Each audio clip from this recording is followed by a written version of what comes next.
Which generation do you belong to?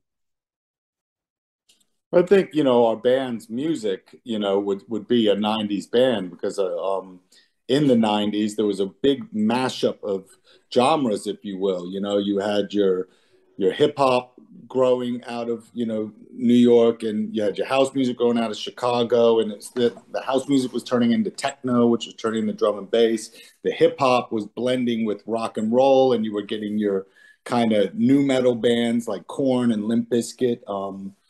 And you always had your like Beastie Boys, which were sort of doing their own thing. And in the 90s, they were starting to play their own instruments and kind of sample themselves. And that's where we sort of tagged along to that tail end of that kind of, I wouldn't say we were like a metal band in any way. We always considered ourselves a rock band, but definitely with hip hop elements. And we love playing instruments. So, but I think we're definitely, we're a result of the 90s mix up of all different types of music. I mean, especially for Fun Lovin Criminals, we were born and grew up working in nightclubs where in the 90s in New York City, the nightclub scene, you would hear all different types of music, with these clubs that were so big and had so many different rooms. And one room would be hip hop, and another room would be house music, and another room would be rock and roll. And it was just a great place to work in the 90s. So big up Peter Gation and all his clubs in the 90s in New York. Nothing lasts forever.